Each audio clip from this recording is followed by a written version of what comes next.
తమిళనాడు రాజకీయాల్లో ఒక కొత్త శకం మొదలైంది.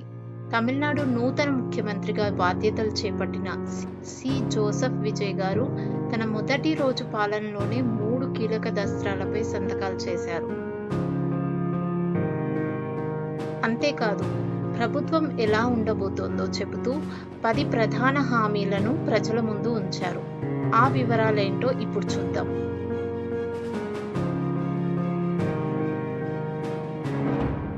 ముఖ్యమంత్రిగా బాధ్యతలు స్వీకరించిన వెంటనే విజయ్ గారు ప్రజలకు నేరుగా లబ్ధి చేకూర్చి 3 ముఖ్యమైన ఫైళ్లపై సంతకాలు చేశారు.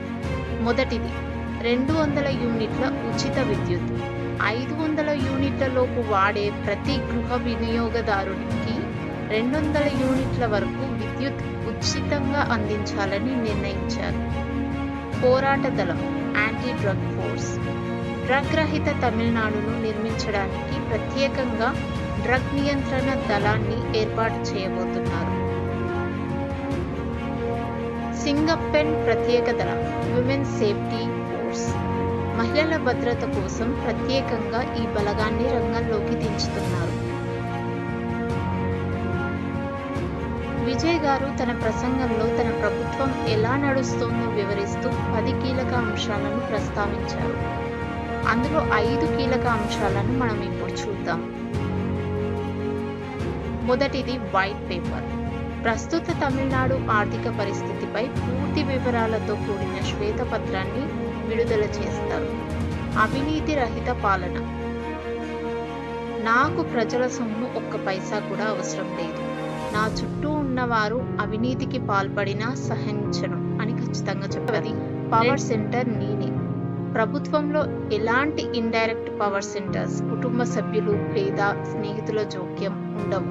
నేనే బాధ్యత వహిస్తాను అని ప్రకటించారు.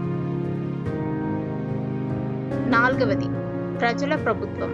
రేషన్, విద్య, ఆరోగ్యం మరియు మౌలిక సదుపాయాలపైనే నా ప్రధాన దృష్టి ఉంటుంది. 5వది లౌకికవాదం.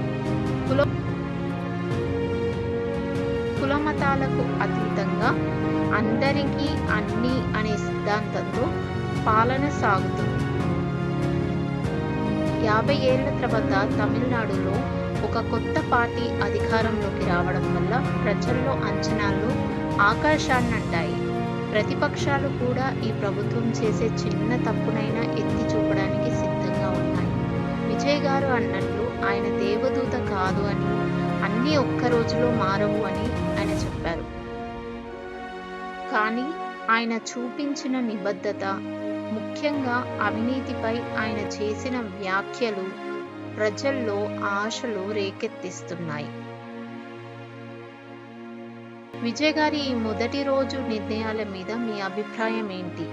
ఆయన అవినీతిని నిజంగా అరికట్టగలరా? కింద కామెంట్స్లో చెప్పండి.